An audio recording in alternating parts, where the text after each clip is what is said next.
This morning, something happened that's never happened before.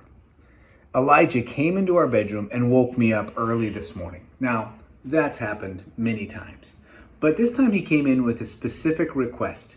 Do you remember what you asked me, Elijah, or why you woke me up? Yeah, because I wanted to go on a run. Have you ever, Elijah, woken me up early in the morning to go for a run before? Nope, No, not a bit. not ever. This was the first time. And so after getting up and getting ready, it was actually Mama who went on the run with you. How was that run? Was it good? It was the greatest run I ever saw. And after you went on that run, I remembered that today I had planned on talking about another story of Elijah. It happens right after the one we just talked about with the altars and the offerings and the praying to God and calling down fire from heaven. It says right after that in 1 Kings 18 that the people who are gathered there see that Yahweh is God and that that's the God who they want to follow, not the false god Baal. It says they then turn and give their lives back to God.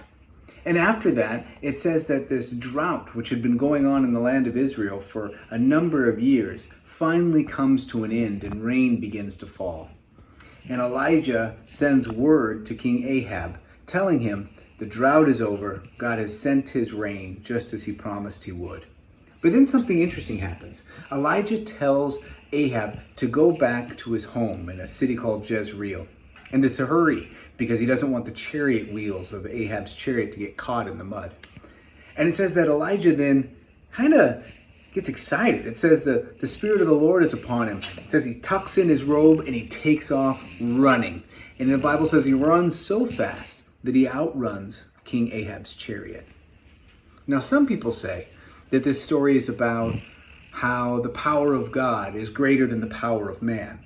The power of God on Elijah helping him to run greater than the power of man symbolized in the chariot. But what I like about this story is just the image of this older prophet, this man with this big old beard and this big robe, getting so excited about what God is doing, about the way that the people of Israel have turned back to God, about the way that God has answered the promise of rain.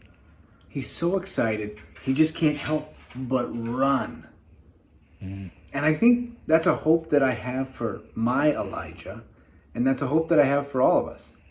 Not necessarily that we'd become great runners, but that we'd be so excited about what God is doing in our lives, in our world, that the good news of God continues to unfold and continues to touch people.